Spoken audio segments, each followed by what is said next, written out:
Hugh Allen. I'll introduce Hugh in just one second. My name is Bill Maddox. I'm the director of the Sustainable Microenterprise and Development Program. And we're getting ready for a Savings Group MIS course in Ghana. Actually starting next Monday, Hugh will be teaching a class on Savings Group program design at the Sun Lodge Hotel in Accra. And then the following week, beginning on March the 17th, he will be teaching Savings Group MIS course. And we thought it would be a good idea to give people who are enrolled for the course an opportunity to learn a little bit about the MIS from Hugh directly before you actually launch into it on face-to-face. So Hugh's going to cover some of the functionality of the system and also give you some ideas about things that you need to do. So what I'm going to do right now is I'm going to give you guys a chance to talk to Hugh, but just for now I'm going to mute your mics. So Alice doesn't appear to have her mic connected, but Joshua and Dee Dee do, and so I've muted your mics, but when Hugh is done presenting and we're ready to do some question and answer, I will definitely unmute your mic so that you can talk. And Dan Umbro, who's our web guru here, is actually recording this, and we'll make it available to everybody, whether they were here attending or not, to refer to, so that hopefully everybody can be a part of the webinar one way or the other. So without further ado, I think you should all be able to see on your screen a bunch of very happy Zimbabwean ladies who are part of savings groups. And behind that picture is Hugh Allen. And Hugh, I'm going to let you take it from here. Okay. Good afternoon, everyone. Thank you for taking the time to attend this webinar. Basically, what we're going to do this afternoon is I'm just going to give a brief overview of the system. I'm going to try and explain how it fits into the whole scheme of tracking what's going on with savings groups from the project level through institution level and right on to how it can appear in the public domain.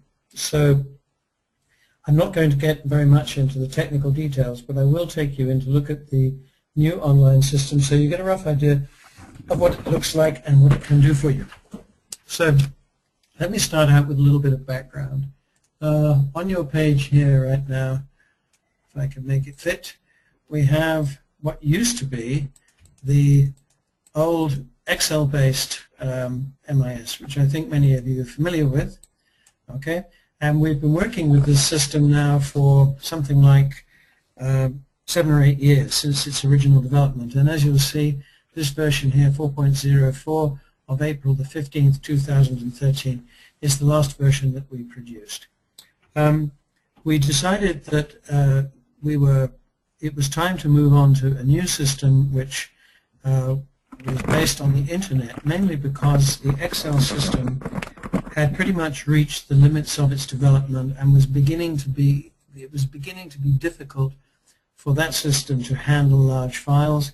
There were security questions, and whenever we made a change to the MIS, distribution of the new system was problematic because everybody had to download the new system and then import their old files into it. So for a whole bunch of reasons, about 2 years ago, we started to look at the possibility of shifting the system over to the internet. And over the last couple of years we did so, and we released the current version to the world about 6 months ago. And right now we have something like 300 institutions that are using the system, and we have something like 650 projects which are actually are on the system, because the MIS on the internet can manage more than one project. The old system managed one project only. The new system can manage many. I'll get into that in a minute. But this is what we had, and this is what we are now leaving behind.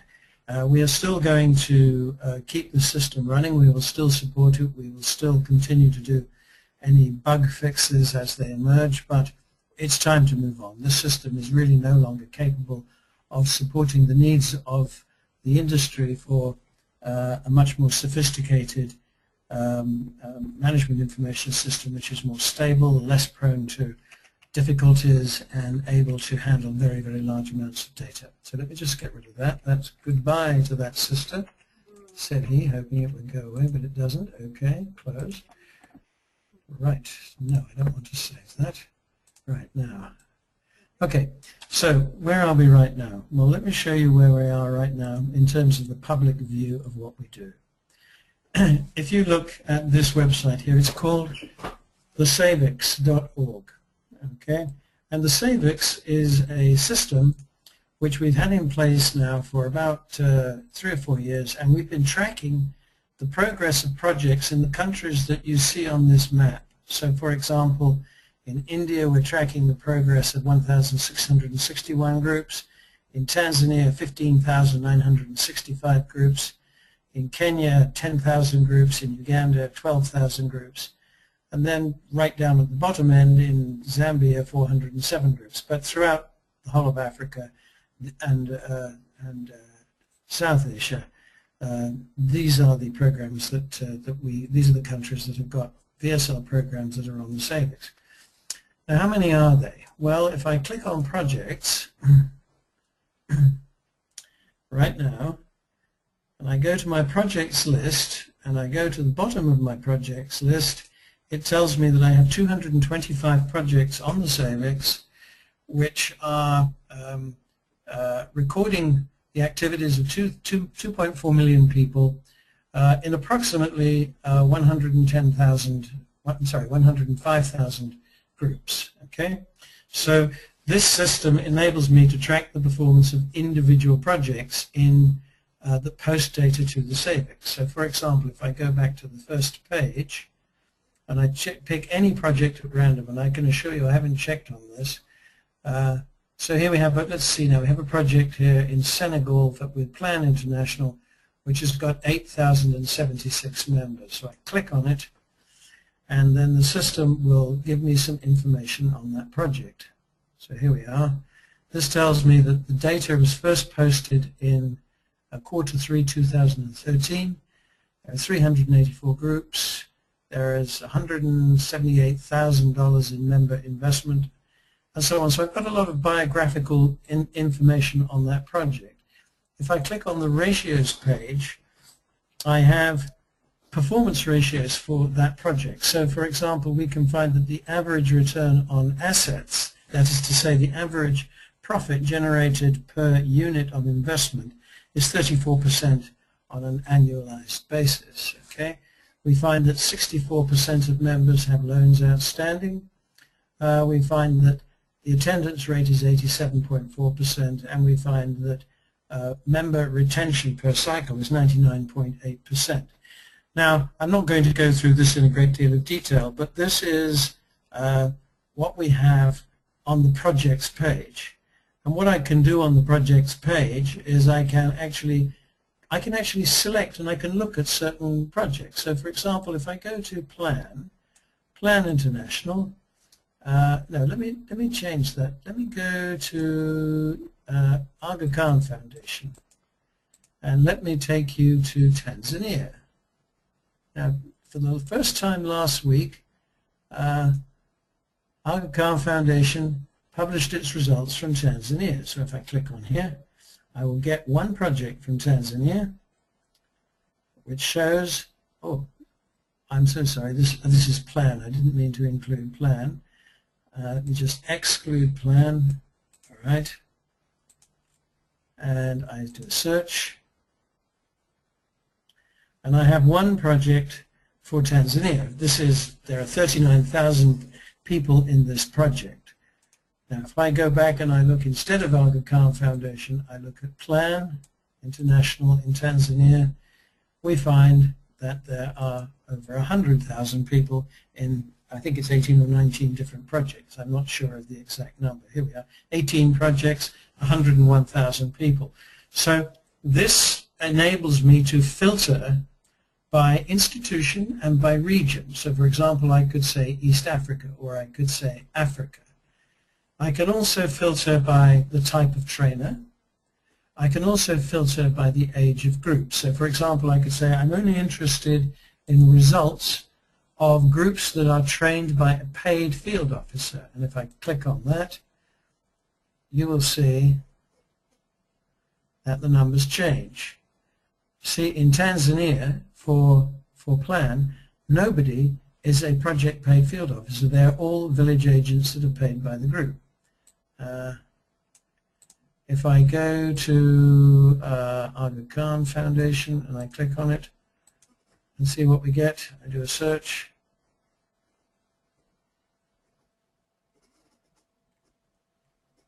Oh, I'm sorry, I can't get the result. For some reason I can't. That's probably a bug which I have to fix. Never mind about that. But let's take Catholic Relief Services. Let's talk about East Africa, and let us now look at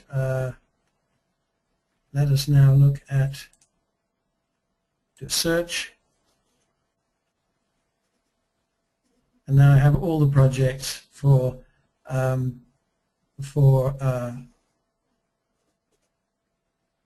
Catholic Relief Services in East Africa, in Tanzania, that we've been tracking. I think I clicked on Tanzania there. Let me just check on that.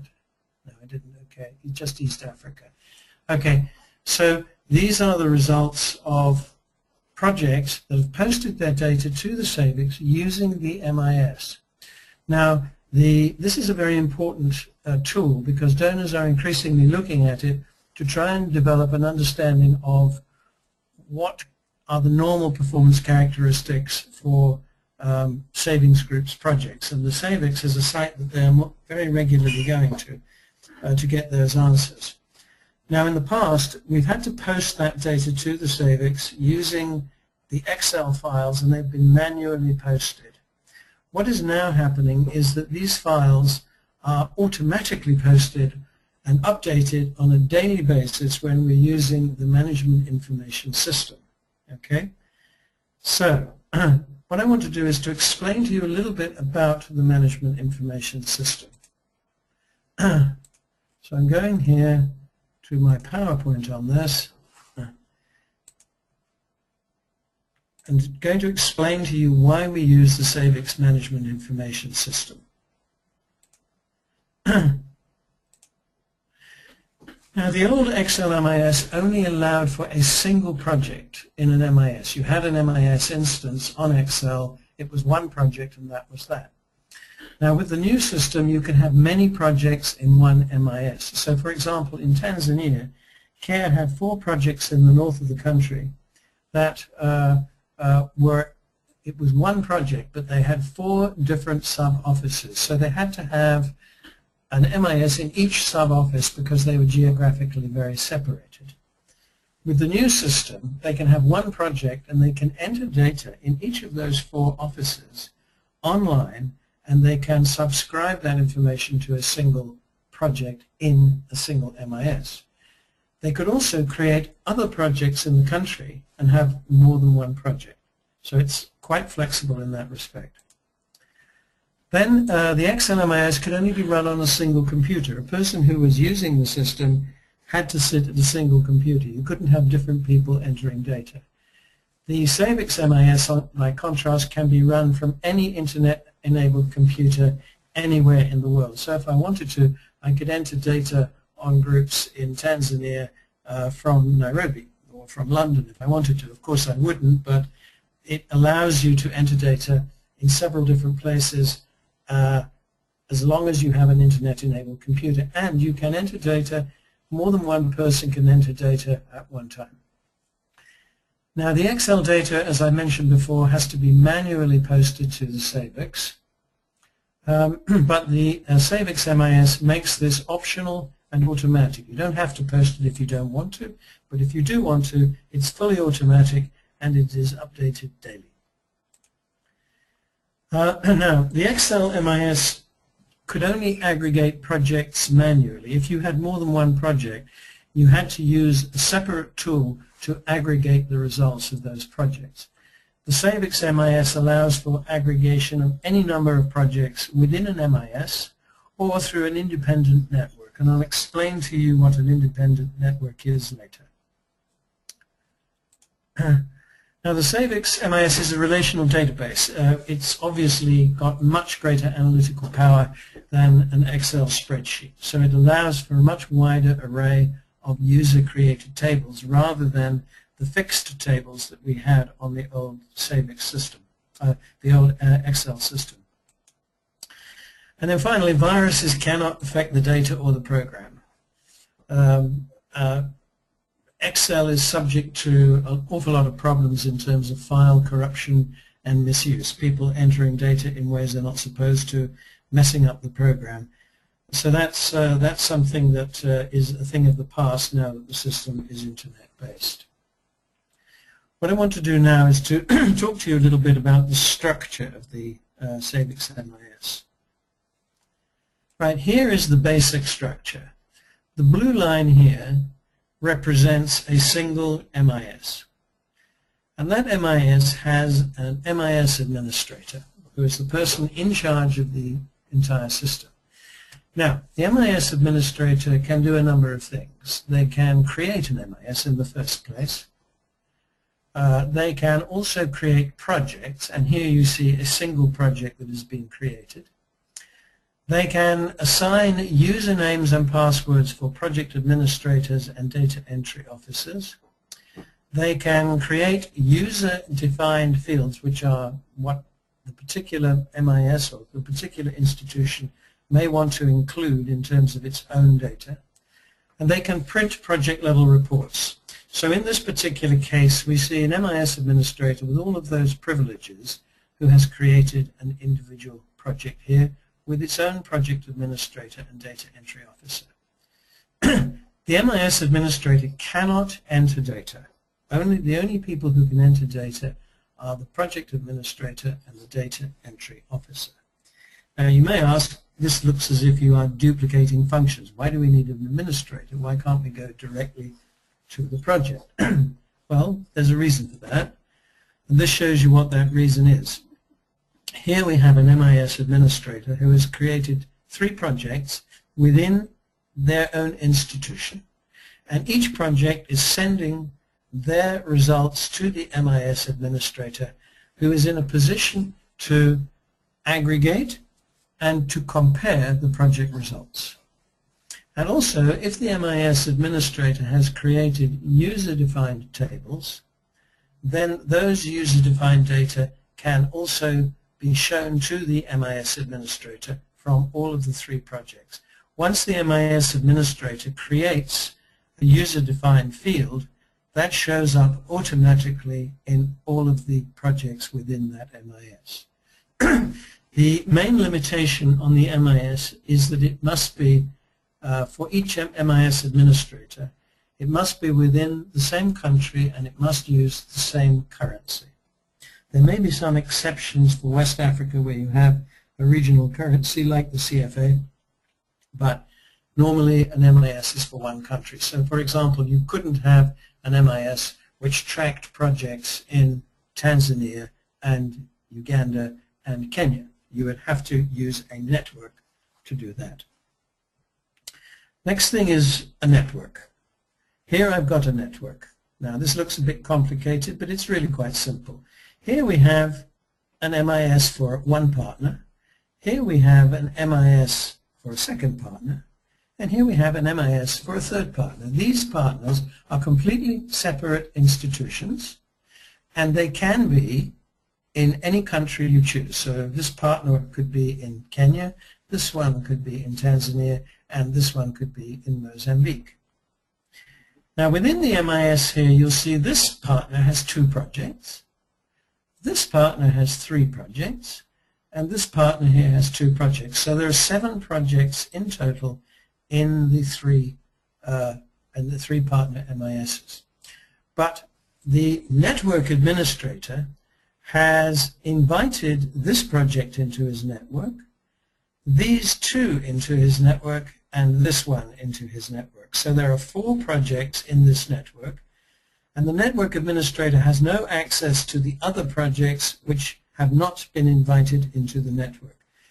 The network administrator sends an invitation to those projects, and it is the right of the project to either accept or reject that invitation. But if they do accept that invitation, then all their results, all their project reports are available to the network administrator. Okay, that's the basic structure. I'm not going to talk in much more detail about user-defined fields for networks. That might just take us too far down into small details, which we will cover in the workshop. As long as you've got the basic idea going back that we have that each MIS administrator can create as many projects as they wish within their own MIS, but that's within one country and one currency. They designate a project administrator and a data entry officer for each project. Okay, and a network can be between, and these are separate institutions here, each with their own MIS, but the network administrator can invite these projects. So for example, let us say this network is a network all about agroforestry.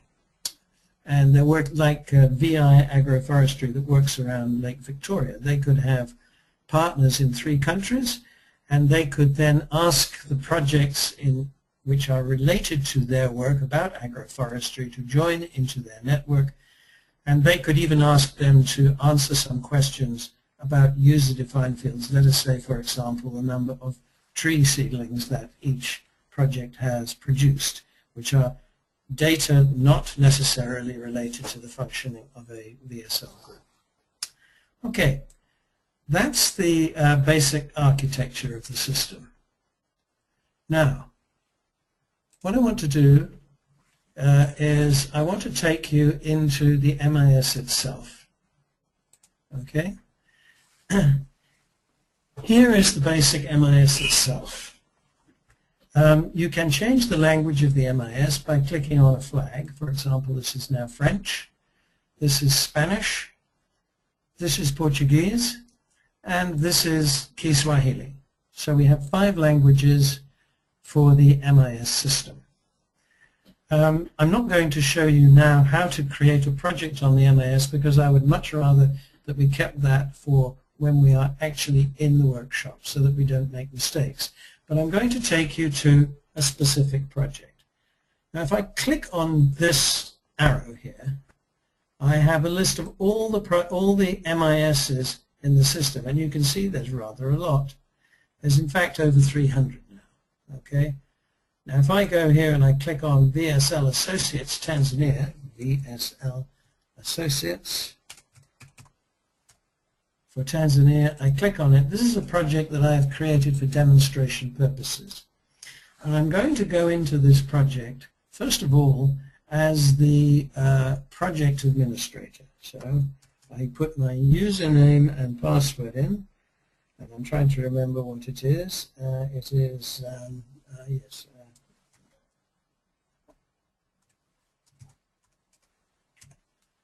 I'm now going in as project administrator. And for this project, the first thing I'm going to show you is reports. Here I have a project performance report. I click on the project performance report. I then run my report, and here I have a report saying that I have 61 groups with 1,151 members. It has all the groups in the project have an assets of 101 million Tanzania shillings. The average equity of the total equity is the same, well, virtually the same, 101,411,000, but the average group has an equity of 1,662,000. It shows also that the net profit is 16 million, and it then indicates that the return on savings is 19.6%, which means the average group is providing a profit of 19.6% on member savings on an annualized basis. It also shows that the average savings per member per year is 194,000 Tanzania shillings, which is about 120 US dollars. and it says that 28% of the groups are formed by village agents, and the cost per member is 51,985 Tanzania shillings, which is about, well, what is it? It's about $32, $33. It's quite a useful summary, and I can change the date of my report. For example, I can put it back a year to 2013. At the same time, I run my report, and now you see I only have 661 members, and I only have 20 million shillings in assets. I move it forward 6 months. Let's move it forward to March, May, June, July, September 2013, and now I'm up to 867 members and 68 million shillings, and so on. I don't need to really belabor the point. The point is I can run reports on different time periods for the length of the project. And you can see there's been a sudden, fairly major increase in the scale of assets. I can also benchmark my report. So, for example, I can compare my project to, let's say, a country. Let us take a country. Let us select Tanzania, because this is a Tanzania project. I run my report, and now I've got my results in US dollars here for my project. And on the right-hand side, I have the average for Tanzania.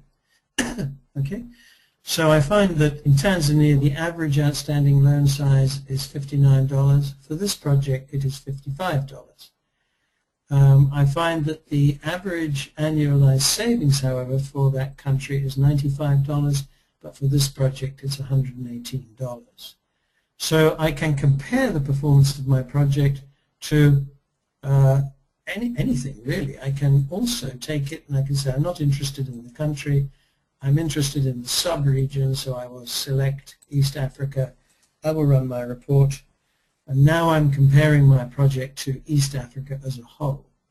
Okay, so, and these data on the right for East Africa, they come from the SAVEX website. I can also run trends reports. So, for example, here, if I look at this project, I'm going to take it back to its start date, which I think was May 2012. I run my report, and you can see how from the beginning the numbers have increased up to the present time. I can also look at the attendance rate. The attendance rate has fluctuated from, it's now fairly stable at about 84%. It was lower here at 86%, but it's now 89%. I can look at the number of members. I can look at the percentage of females, and so on and so forth. So I can use these metrics here, which I select, to produce my graphs. Now, these are all reports which are of interest to managers. But if I'm actually, that is to say, let us say country directors, let us say donors, let us say senior program managers. But if I'm actually at the operational end, I may say, no, I need to know something about the performance of my staff. So here I go to, I can compare trainers, and it allows me to compare supervisors, field officers, village agents, or even apprentices who are people working for village agents. So for this project, I'm going to compare the performance of field officers. At this date, I'm going to include groups which are trained by village agents, and I can say, okay, let me first of all run my report. That will give me the names of the trainers.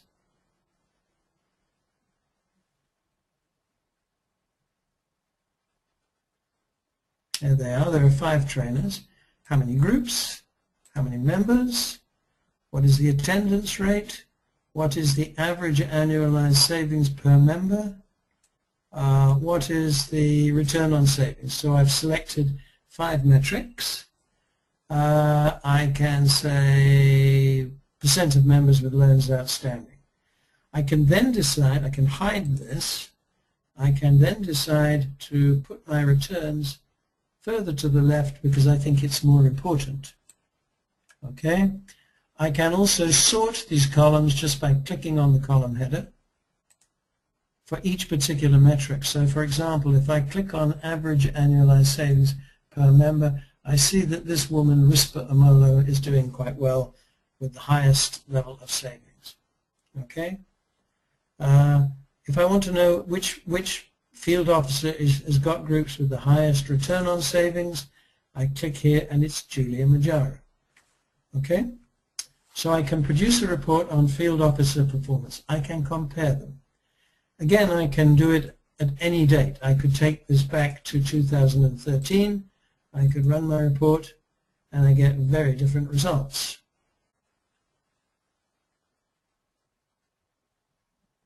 There we are. So you can see, for example, this person here had no savings at that time with their groups. They only have one group. So things have changed significantly depending upon the date that I choose for the report.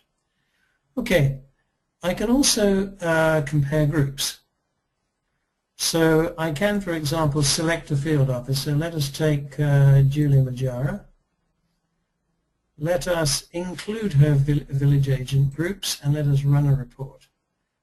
So now I have all the groups which have either been directly trained by Julia Majara or by her village agents. If I exclude her village agents, I get only 4 groups. If I include her village agents, I get a lot more groups.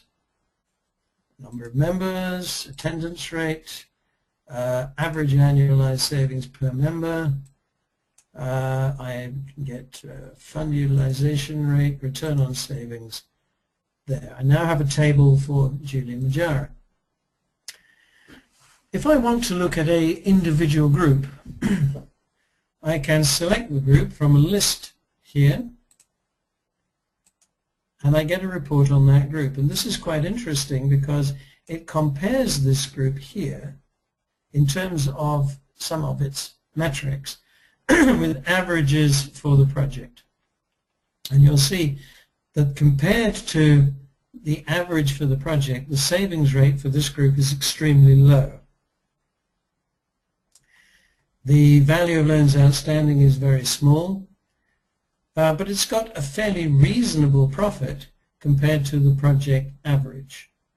So in fact, its returns, as you'll see here, at 50.7% are higher than the project average of 19.6%. So although it's actually saving relatively little, it's a highly profitable group compared to the project. Final report is data aging. Now here I have my 5 field officers, and it tells me here that Julia Majara, for example, has 2 groups whose data has not been updated in the last 90 days. So I click on it, and it tells me which groups they are and how long it is since that data was collected. If I go to Julia Kimarai, I get the report showing how old the data is. So I can use this to manage my staff to make sure I'm getting up-to-date data. Right, those are the reports. If I want to post my data to the SAVIX website, I go to the configuration screen and I simply click on, do I want to share my data with the SAVIX, yes or no? I click yes, and then it says, are you sure you want to share your data with the SAVIX? Do not select this option if this is not a real project or you are not sure. So it's not a real project, so I'm going to wipe it out. But I could just by clicking yes, I can post to the SAVIX. If I want to enter data, I click on data entry, and I get a list of all the groups that are in my MIS. And there's something like 61 groups in this MIS. All right, so if I go down this page to the bottom, you'll see I have 62 groups, okay? Now, each group, with the old MIS, you could only get information on what the current status of the group was. You could not get historical information. With this system, I can collect data from the groups as often as you like, And you'll see here that data has been collected 7 times from this group, most recently on the 22nd of January 2014. So every time I add data to for a group, I store that data, and I can look at any data set in the past for that group. Now, if I wanted to, let me cancel that. Maybe what I'm going to do is I'm going to take you in now and I'm going to show you something that you might find quite interesting. If I go to Edit on this particular group, notice it says it's got GPS data, latitude and longitude, and it has a Google map showing the position of this group.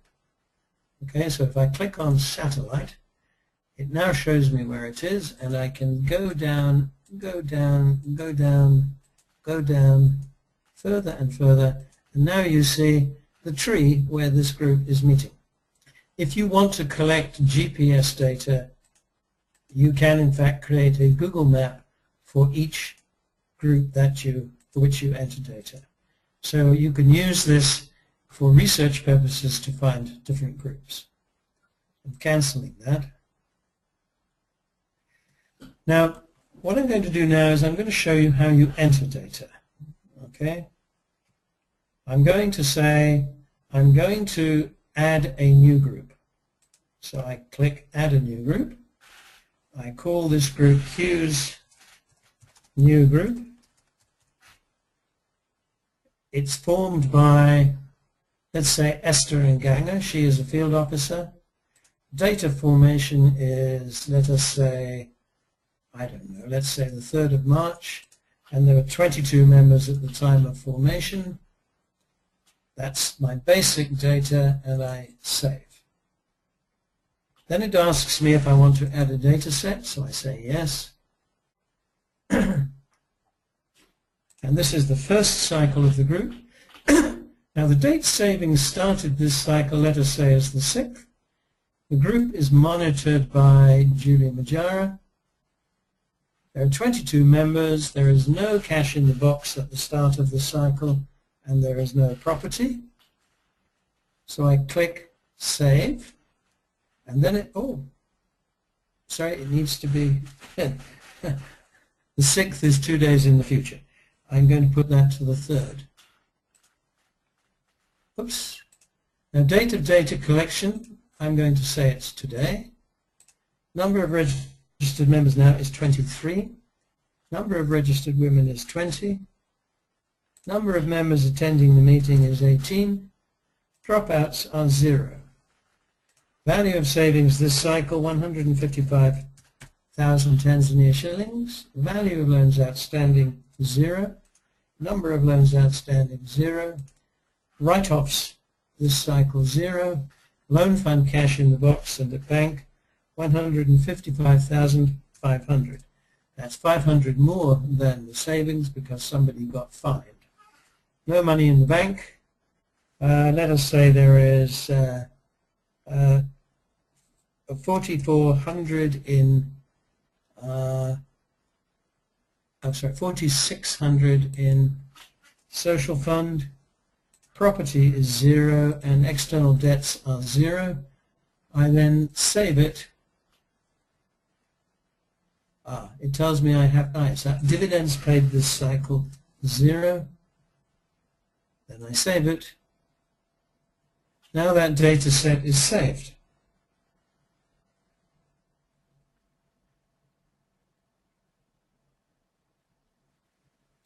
Now, that group is number 63 because the system has automatically given it a number, Hughes New Group, and I can view my data sets. Here is my data set, and I can edit my data set if I wish. I can go in and I can edit my data. Right, but I'm going to go back, and what I'm going to do is I'm going to cancel that, and I'm going to go to that group again, group number 63, and I'm going to delete it because it is not a real group. So that's gone. Okay.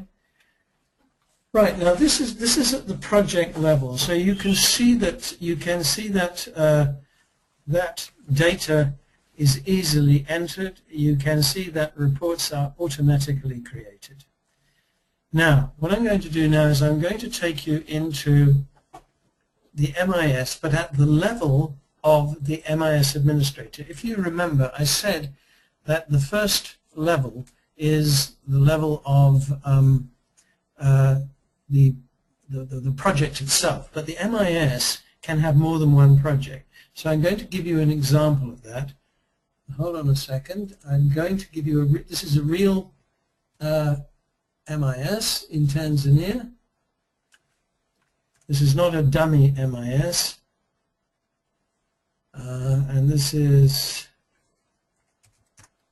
plan. Oh, sorry, just a minute. No, hold on a second. This is CODET. I need a different. Okay, C-O-D-E. CODET, VSLA MIS. I now have to put in the username, which in this hub case is an email address. And then I use the password. And I sign in.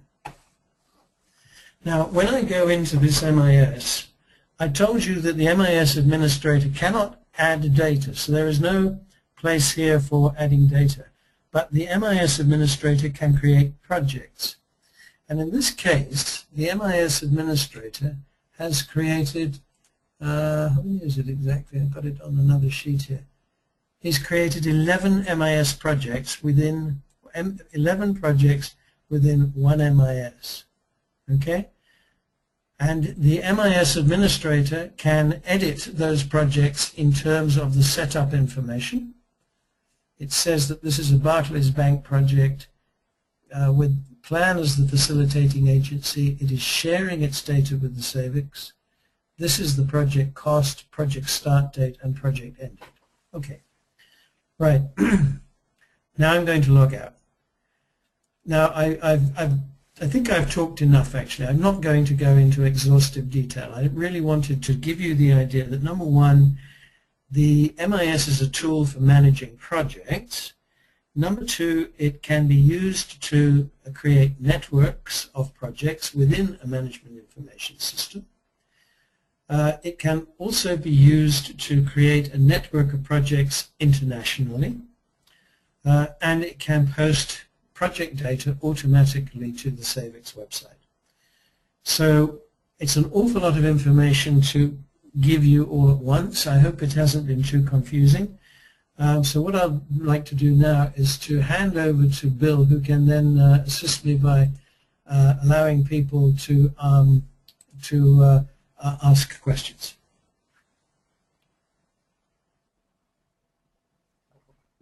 Hello? Hi, you. Sorry, I had to unmute my mic.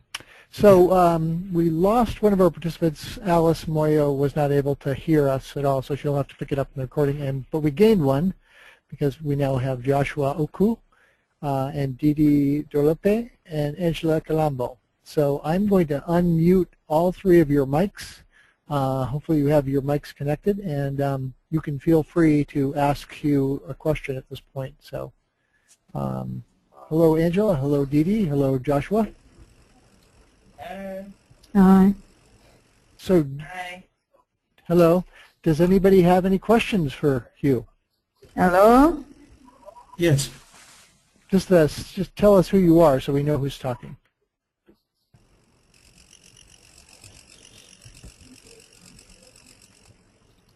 Hello, Angela. Hello, Didi. Hello, Joshua. Do anybody have any questions for Mr. Hugh? Hi. No questions? No, I don't have any. You don't have any questions. And is this Didi? No question. Okay. Is this Didi? Yeah, Didi. Okay, Didi. Okay. Angela, can you hear us? Yes, you are. Hello, Angela. How are you? I'm good, thanks. How are you? Angela? I can barely hear you, Angela. Maybe get closer to your microphone, Angela.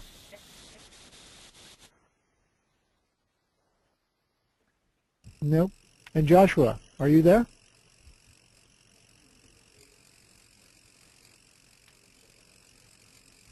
Joshua, I've got his mic muted. Oops, nope, I don't have it muted. No, he doesn't seem to have a mic installed. I'm talking to him on Skype. Hi, Joshua. Can you hear me on the webinar?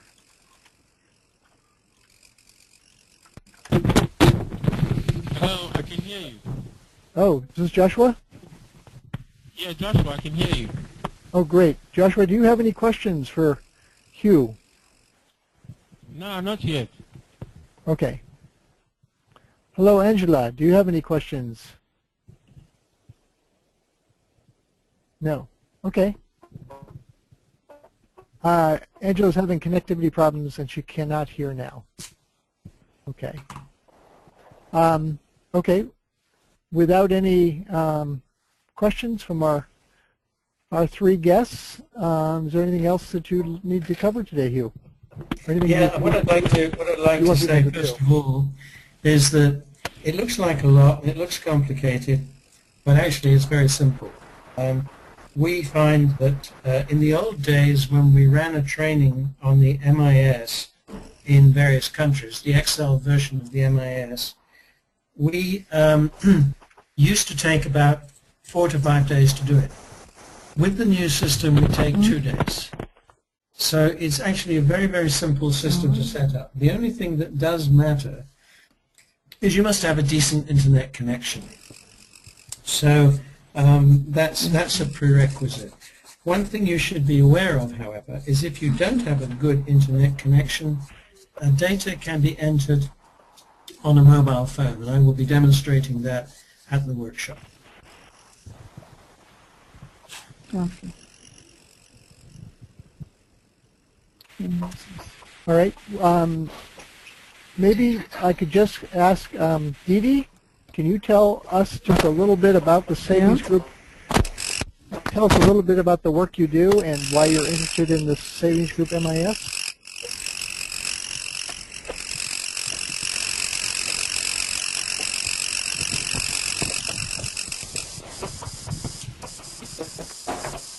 Dee Dee? We're having a bad internet day. I think we are, yes.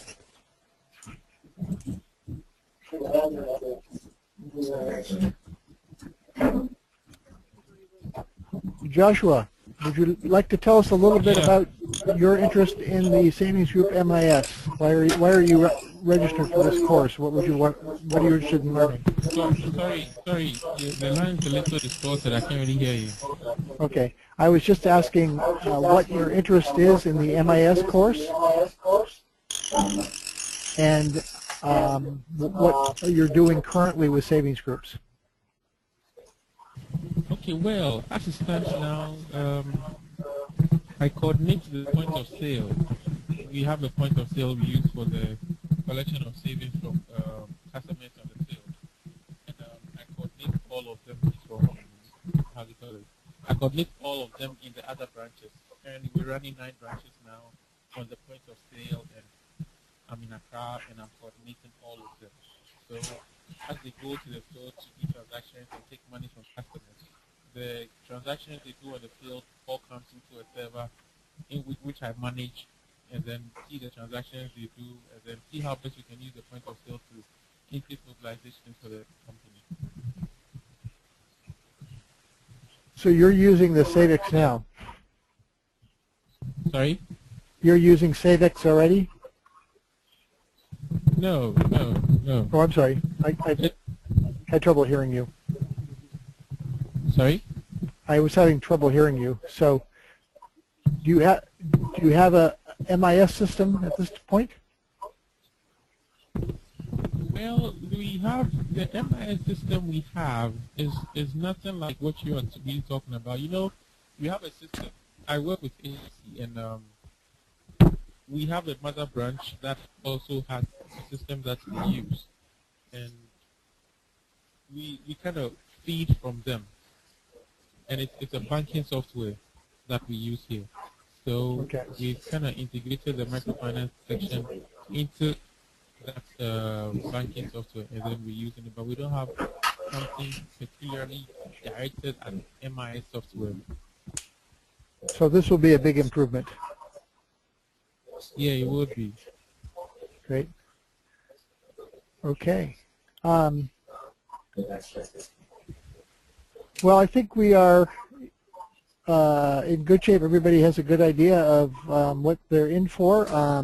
Just make sure you come with your laptops and your equipment is all updated with the laytest updates of software, and make sure you bring the right connection, the British 3-plug pin for Ghana. And other than that, is there anything else you want to add, Hugh?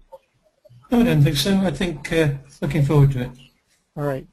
Well, Angela and Dee Dee and Joshua, thank you for being here with us. I hope you could hear okay, and we are recording this, so if it turns out that you need to go back and reference it in a few minutes, once the recording has been downloaded to us, we'll send the recording back to everybody so that you can look into it if you want to spend a little time to review anything.